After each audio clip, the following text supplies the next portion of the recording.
Assalamualaikum warahmatullahi wabarakatuh. Selamat sejahtera kepada semua murid-murid yang cikgu kasih sekalian. Okay, so hari ini cikgu masuk kepada subtopik yang baru, iaitu berkaitan dengan haba kita yang keberapa dah ketiga tak silap cikgu dah kita dah masuk haba peneutralan. Okay, peneutralan. Betul ke je? Peneutralan. NEU peneutralan. Okey, sebelum ni kita dah masuk pada dua haba, iaitu yang pertama adalah haba pemendakan, dan juga kita dah sentuh tentang haba penyesaran. Okey. Dua-dua menggunakan bahan kimia yang berbeza dan juga mendapat hasil yang berbeza. Haba pemendakan terjadi di antara dua larutan garam larut dan membentuk mendakan, iaitu garam tak larut. Haba penyesaran pula ialah kalau dia punya ni, kita kata haba yang dibebaskan apabila 1 mol logam disesarkan daripada larutan garamnya oleh logam yang lebih elektropositif. Okey, hari ni kita masuk kepada haba peneutralan pula. Haba peneutralan juga dia berlaku ataupun tindak balas dia adalah tindak balas exothermic. So you tak perlu risau tentang dia menyerap haba ataupun membebaskan haba, dia semestinya akan membebaskan haba. Okey, jadi bila kita nak buat dia punya definisi haba. Okey, first kali awak kena tahu bila kita sebut tindak balas peneutralan, dia mesti di antara asid dan alkali. Okey, atau dengan lebih tepat lagi di antara ion hidrogen dan juga ion hidroksida. Dan hasil dia mesti membentuk air. Okey. So inilah kita punya persamaan yang kita nak sebenarnya.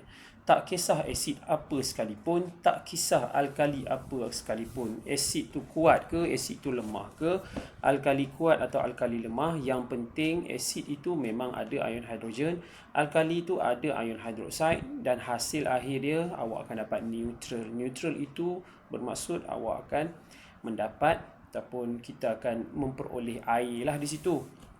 Okey. So apa yang kita nak adalah kita nak menghasilkan air. Okey, nak menghasilkan kita punya air. Jadi, kita punya definisi kita pula mesti haba yang dibebaskan.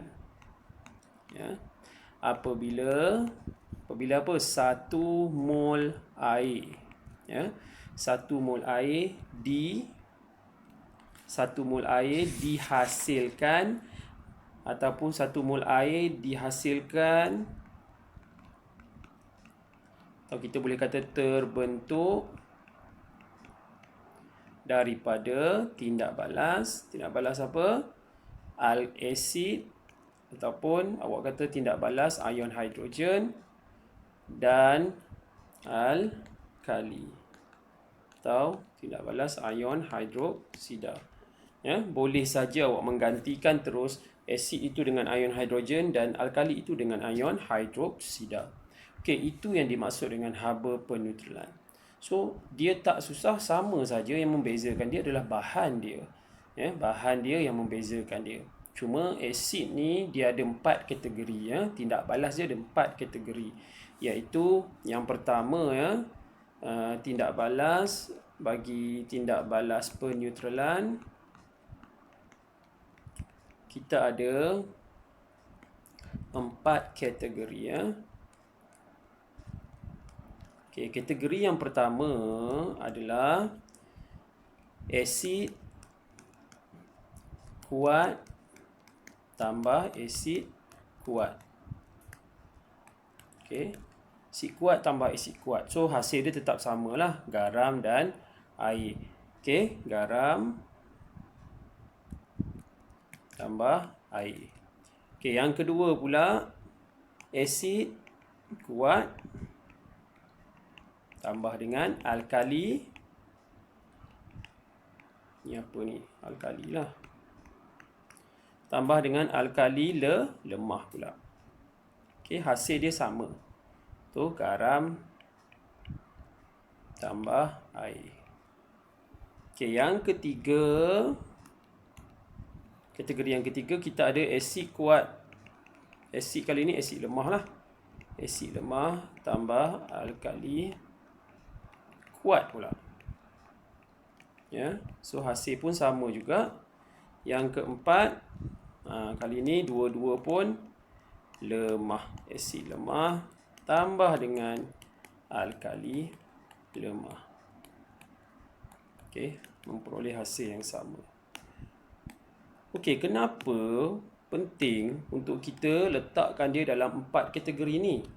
Okey, bila dia melakukan tindak balas dengan asid yang berbeza di sini ataupun alkali yang berbeza, dia punya haba ataupun haba yang dibebaskan itu, kalau di sini haba peneutralan lah kita panggil kan. Haba peneutralan itu tidak akan sama, ya, tidak akan sama. Kalau asid kuat dengan asid kuat dan juga alkali kuat, dia punya haba peneutralan dia akan jadi tinggi. Okey, akan jadi tinggi. Haba yang dibebaskan tu banyak. Okey, tetapi berbeza dengan yang lain, ya. Sebab yang lain ni ada campuran dan juga yang terakhir tu dia lemah dan lemah. Lemah dan lemah ni dia dua-dua pun akan menghasilkan, kita kata dia punya haba peneutralan dia rendah, ya, berbanding yang lain lah. Berbanding yang lain. Contoh kalau yang lain ni, contoh asid kuat kita ada 60 kilojoule mol negatif 1. Okey, negatif lah. Negatif 60 kilojoule mol negatif 1. Asid kuat dengan alkali lemah mungkin dia rendah sikit lah. Mungkin dia jadi 58. Okey. Yang ini asid lemah dengan alkali kuat pula, dia lebih kurang sama je lah kan. Dia tak lari jauh, 58, 57 macam tu lah. Okey, tapi asid lemah dengan alkali lemah, dia akan jadi lagi rendah. Mungkin dalam lebih kurang 55 ataupun 54. Okey, so itu roughly kita kata. Sebab apa? Ya. Why? Ya. Why ataupun kenapa? Okey, kenapa jadi macam tu? Okey, kita kena tahu ya, asid lemah dan alkali lemah, dia asid lemah ni kita tahu asid lemah mengayon separa sahaja dalam air. Okey, begitu juga dengan alkali. Ya, alkali yang lemah, dia mengayon separa saja dalam air. Jadi, untuk membolehkan tindak balas itu berlaku dengan lengkap, ya, kita kena pastikan setiap daripada asid itu dia mengayon dengan lengkap. Okey, jadi untuk membolehkan dia mengayon dengan lengkap, ya, dia perlu menyerap haba yang dibebaskan itu. Maksudnya sedikit tenaga haba tu, ataupun kita kata sebahagian daripada haba yang dibebaskan digunakan. Maksudnya digunakan ataupun dikata dibebaskan tu dia serap dan dia guna. Digunakan dan diserap dan digunalah.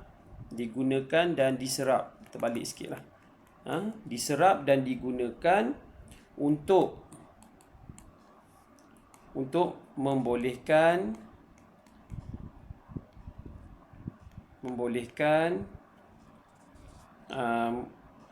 molekul asid ataupun molekul alkali mengayon lengkap dalam air. Okey, contoh begini ya. Pada mulanya dia macam cikgu cakap itu kan. Kita ada asid kita. Contoh cikgu ambil asid lah.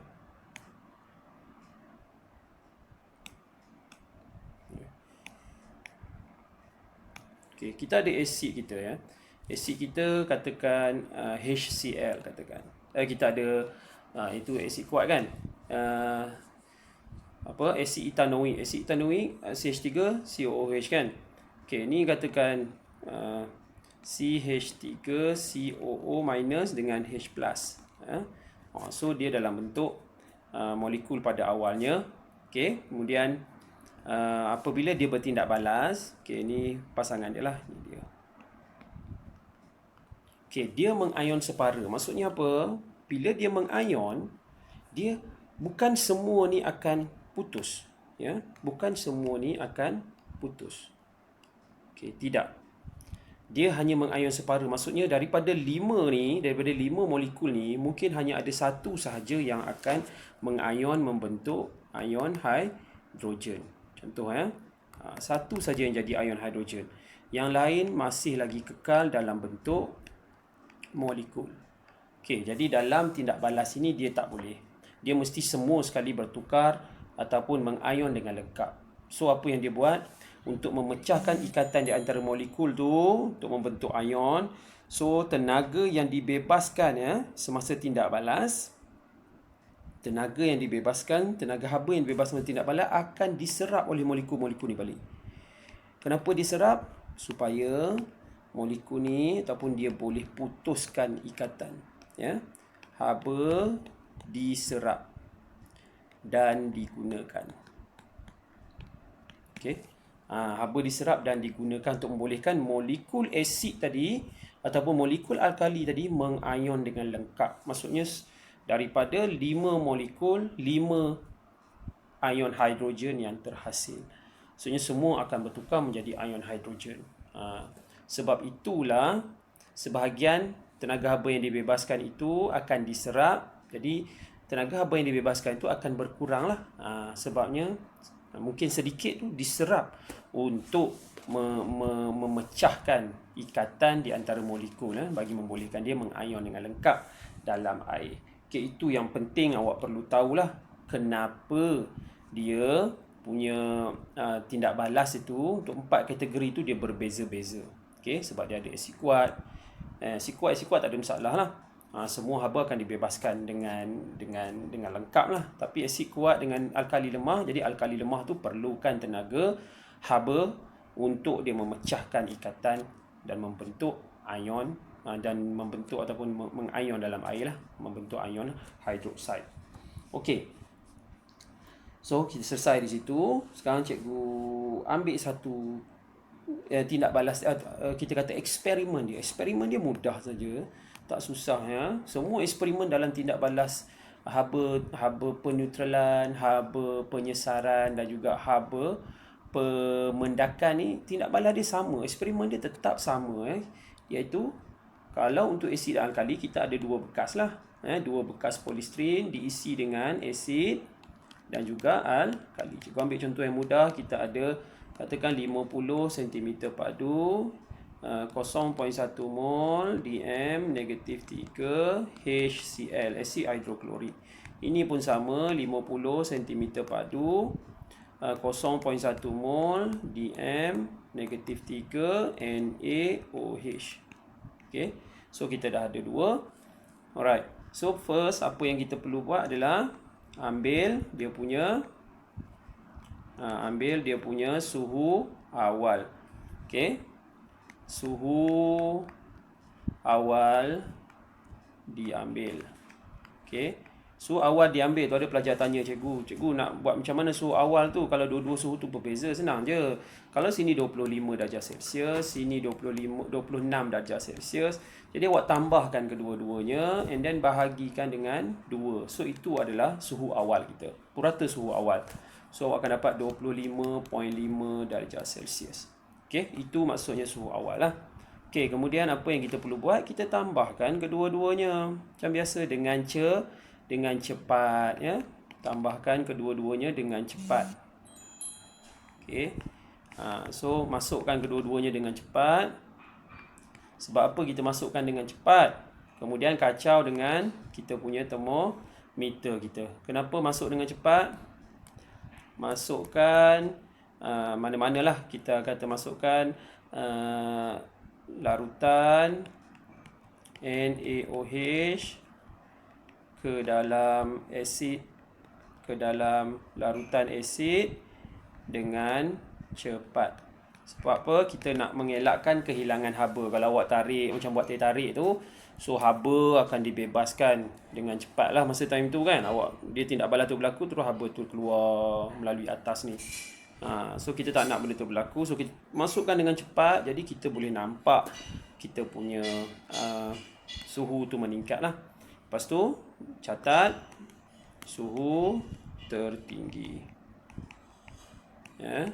Sambil tu kacau lah kan, kacau sikit, letak suhu tertinggi. Dan akhir sekali record lah, record pemerhatian.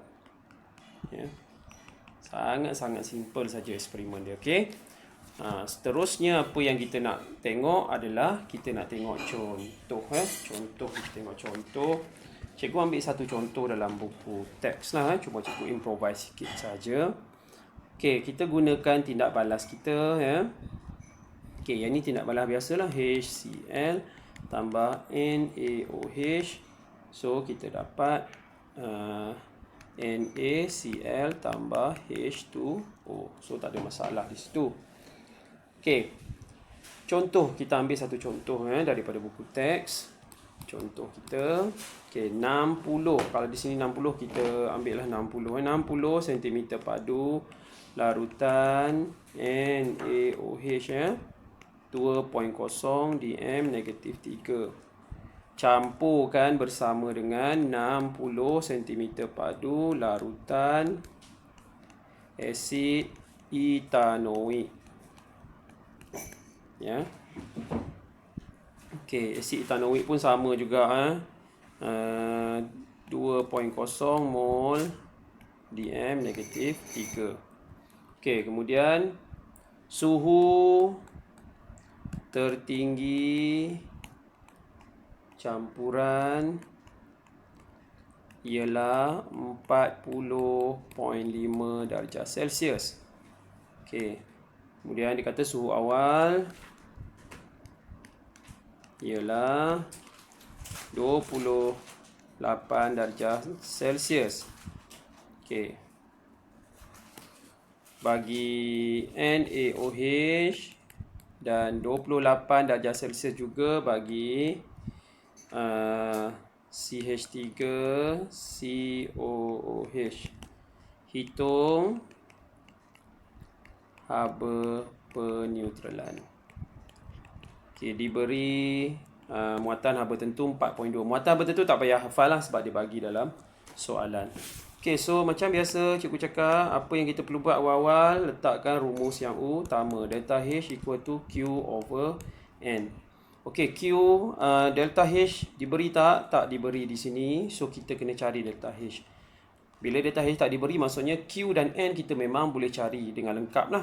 Okay, so Q kita di sini.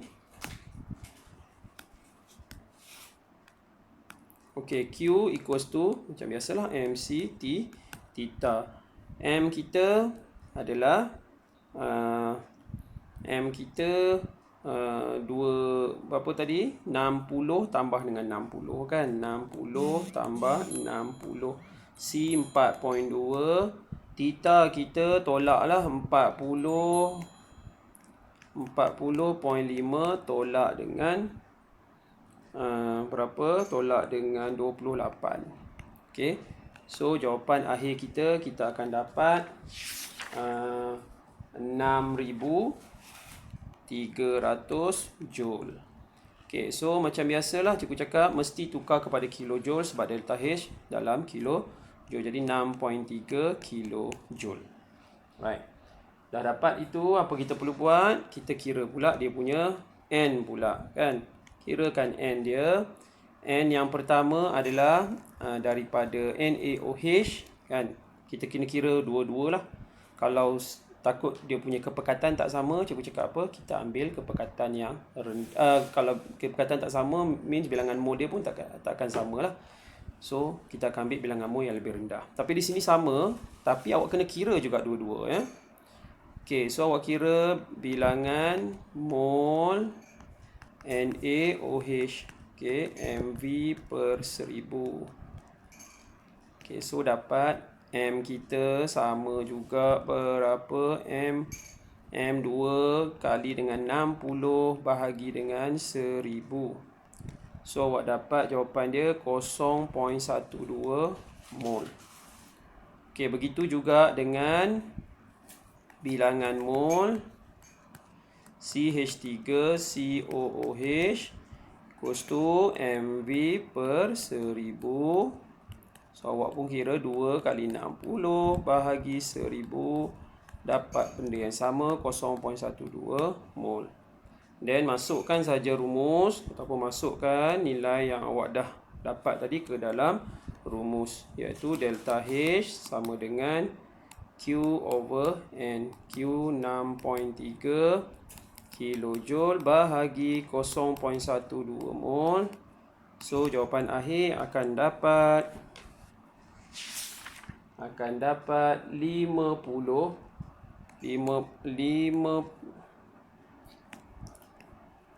Aish, man, kenapa pula ni? 5. Ish, apa ni?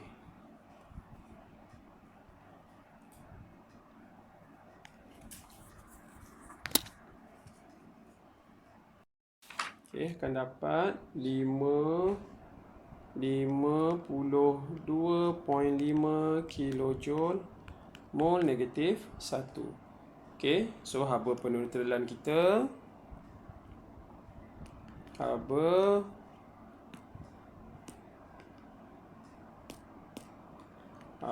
peneutralan, tulis negatif lah, negatif 52.5 kilojoule mol negatif 1. Okey, so itu adalah contoh bagaimana awak nak buat haba peneutralan. Okey, cikgu rasa itu sahaja yang cikgu akan sampaikan untuk awak berkaitan dengan haba peneutralan. Jadi insyaAllah kita akan sambung lagi, kelas kita akan datang untuk haba pembakaran pula. Okey, thank you.